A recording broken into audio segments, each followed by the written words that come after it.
माँ तो सिर्फ माँ होती है जिसका स्थान कोई नहीं ले सकता है। दुनिया में माँ ही ऐसी होती है जो बिना स्वार्थ के अपने बच्चों को प्यार और दुलार करती है। तो चलिए इस वीडियो में माँ के ममता की कहानी बताने जा रहा हूँ जो दिल को छू जाएगी। रमेश अब बड़ा हो गया था। पढ़ लिख कर अब उसकी एक अच्छी सी नौकरी एक शहर में भी लग गई थी। कुछ दिनों के बाद उसके माँ बाप ने उसकी शादी एक सुंदर और सुशील लड़की से करा दिया जो कि वह भी नौकरी करती थी। अब रमेश और उसकी पत्नी दोनों जॉब करते हुए एक साथ ही शहर में बस गए थे। कुछ दिनों के पश्चात रमेश के पिताजी भी अब इस दुनिया को छोड़कर चले गए, जिसके बाद उसकी माँ एकदम सी अकेले सी हो गई थी। जिसके बाद कुछ दिनों के बाद रमेश अपनी माँ को अपने साथ रहने के लिए शहर ले आया। जिसके बाद शहर में आकर रमेश की माँ खुद को एकदम अकेले पाती थी। इस तरह उन्हें भी अच्छा नहीं लगता था, लेकिन एक माँ अपने बेटे की हमेशा खुशी ही चाहती है। सो धीरे धीरे वह शहर में रहना भी सीख गई थी। लेकिन रमेश और उसकी पत्नी हमेशा अपनी माँ को समझाते रहते थे कि ऐसा मत करो, ये मत करो। मतलब कि वे अपने आगे माँ को गांव की एक तरह से गंवार ही समझते थे। लेकिन माँ की दिल तो हमेशा से अपने बच्चों के लिए बड़ा ही होता है। सो वे सभी बातें चुपचाप सुनकर हाँ में हाँ मिलाकर रह जाती थी। एक दिन की बात है, सुबह रमेश की पत्नी को ऑफिस जल्दी जाना था। सो वह सब कुछ जल्दी से तैयार करके रमेश का खाना पैक करके ऑफिस चली गई।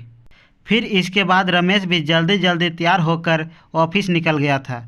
फिर कुछ समय बाद रमेश की माँ ने देखा कि उसका बेटा तो खाने का लंच बॉक्स तो घर पर ही भूल गया है। तो माँ ने बिना देर करते हुए फटाफट ऑफिस पहुँच गई और पास में एक कुर्सी पर बैठ गई, क्योंकि कंपनी में बाहर के व्यक्तियों को अंदर जाने के लिए मना था। सो फिर बेटे को दिक्कत ना हो इसलिए फ़ोन ना करके मैसेज किया, लेकिन रमेश अपने काम में बिजी था। सो माँ के मैसेज पर ध्यान ना दिया, लेकिन उसकी माँ बाहर कब से उसका इंतज़ार कर रही थी। इस तरह कई घंटे बीत गया और इस बीच कई मैसेज भी किया, लेकिन रमेश का कोई उत्तर नहीं आ रहा था। इस तरह रमेश की माँ को चिंता होने लगी थी। लेकिन रमेश अपनी माँ के कई मैसेज आने के बाद वह अंदर ही अंदर खूब गुस्सा होने लगा था। आज तो उसने तय कर ही लिया था कि आज घर जाकर माँ को खूब अच्छे तरह से समझा देगा कि यह उसका गांव नहीं है जो कुछ भी मनमानी करती रहेगी। और इस तरह शाम हो गया। अब रमेश घर जाने के लिए कंपनी से बाहर निकला तो देखा तो उसकी माँ तो यहीं खड़ी है, जिसे देखकर उसका गुस्सा अब 7वें आसमान पर था और बिना कुछ पूछे ही अपनी माँ को डांट फटकारने लगा कि पहले तब घर में खाली बैठे बैठे मैसेज से परेशान करती रहती है और अब तो उसकी कंपनी में भी आ गई है। आखिर उनका यह गांव नहीं है जो मनमानी करती रहेगी। यह सुनकर रमेश की मां ने खाने का टिफिन रमेश की ओर आगे बढ़ा दिया, जिसे देखकर रमेश को अब समझते हुए देर न लगी कि वह अपना खाना भूल गया था जिसे मां ने उसे देने के लिए यहाँ आई थी।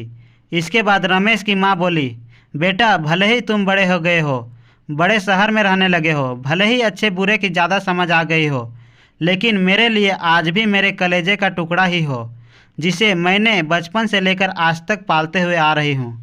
रमेश की अब आंखें खुल चुकी थी कि आखिर उसकी माँ उसकी परवाह करते हुए खाना लेकर आई थी, जिसे वह बिना सोचे समझे अपनी माँ को ही डांटते जा रहा था। अब वह अपने किए पर बहुत ही पछतावा हो रहा था, जिसे देखकर माँ ने उसे एक बार फिर से अपने गले लगा लिया। और इस तरह रमेश अब आगे से खुद को माँ के लिए बदल लिया था। अब उनकी पहले से ज़्यादा अच्छे से देखभाल करने लगा था, जिसके बाद माँ को अब शहर भी अच्छा लगने लगा था, क्योंकि अब उसका बेटा फिर से उसे मिल गया था।